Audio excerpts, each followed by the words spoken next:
দর্শক, আমরা দেখতে পাচ্ছি যে র্যাবের হেডকোয়ার্টারে ছাত্র শিবিরের কেন্দ্রীয় যে নেতারা রয়েছেন তারা এসেছেন, এবং তারা আসলে কেন এসেছেন এবং কি আসলে কারণ সেটি আমরা জানতে চাবো তাদের কাছ থেকে। ধন্যবাদ। আমরা এসেছি, আপনাদেরকে প্রথমে এসে বলেছিলাম আমরা একটি লক্ষ্য নিয়ে এসেছি।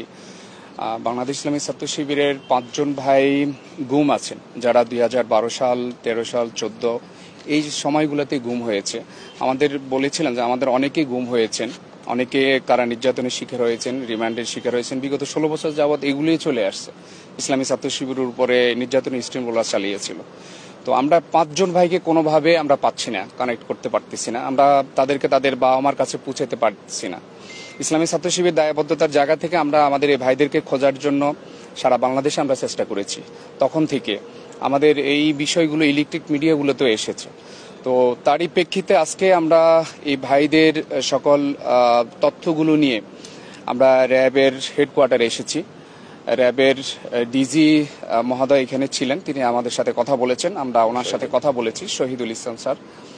তো আমরা তাকে বলেছিলাম যে আমাদের ভাইদেরকে এই সময়গুলোতে র্যাব যারা প্রত্যক্ষদর্শী ছিলেন তাদেরকে র্যাব উঠিয়ে নিয়ে গিয়েছে। তো এরপর থেকে আমরা আর কোনো তথ্য পাই না। আমরা এখন আপনাদের সহযোগিতা চাচ্ছি, আমরা আমাদের এই ভাইদেরকে জীবিত চাচ্ছি, আমরা এই ভাইদেরকে তাদের বাবা মার কাছে আমরা ফেরত চাচ্ছি।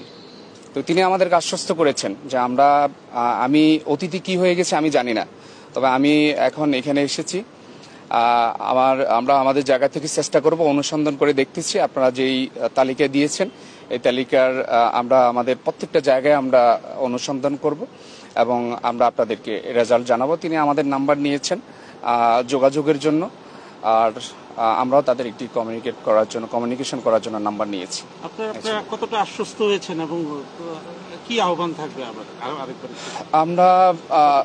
আমরা শতভাগ আশ্বস্ত আশা করতেছি যে তারা আমাদের এই বিষয়গুলো গুরুত্ব দিয়ে দেখবেন।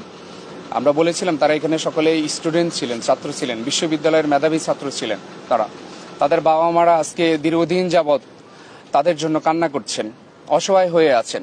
আমরা স্যারকে সেই গুরুত্ব বুঝিয়েছিলাম, যার সন্তান যায় হারায় তার গুরুত্ব বুঝে, যার মাথা তার ব্যথা। আমরা সেই গুরুত্বই বুঝিয়েছিলাম। তিনিও বলেছিলেন যে আমরা এই পেশায় এসে জাহান্নামে যেতে চাই না।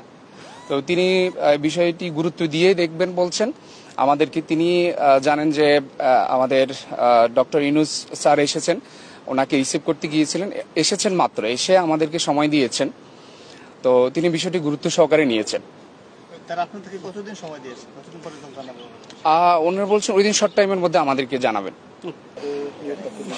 বাংলাদেশ ইসলামী ছাত্র শিবির তাদের কেন্দ্রীয় তাদের যে আইন বিভাগ সেখান থেকে আসলে 3 জন তারা এসেছিলেন, এবং তারা আসলে বলছিলেন যে তাদের যে যারা গুম এবং যাদেরকে উঠিয়ে নিয়ে যাওয়া হয়েছিল পূর্ববর্তীতে অনেককে ছাড়া হলেও প্রায় বেশ কয়েকজন তাদেরকে এখনো ছাড়া হয়নি, এবং তাদের কোনো খোঁজ আসলে এখনো পাওয়া যাচ্ছে না। এবং তাদের যে গার্জিয়ান রয়েছেন তারাও কিন্তু খুঁজছেন, এবং তাদের কিন্তু কোনো খোঁজ কোথাও পাওয়া যাচ্ছে না।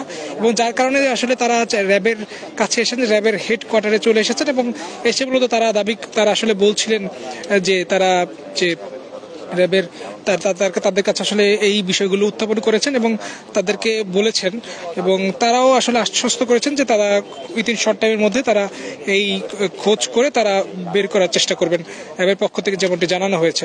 এবং সেটি কিন্তু আমরা দেখতে পাচ্ছি যে তারা কিছুক্ষণ আগে আসলে বের হয়েছিলেন এবং বের হয়ে কিন্তু কথা বলেছিলেন।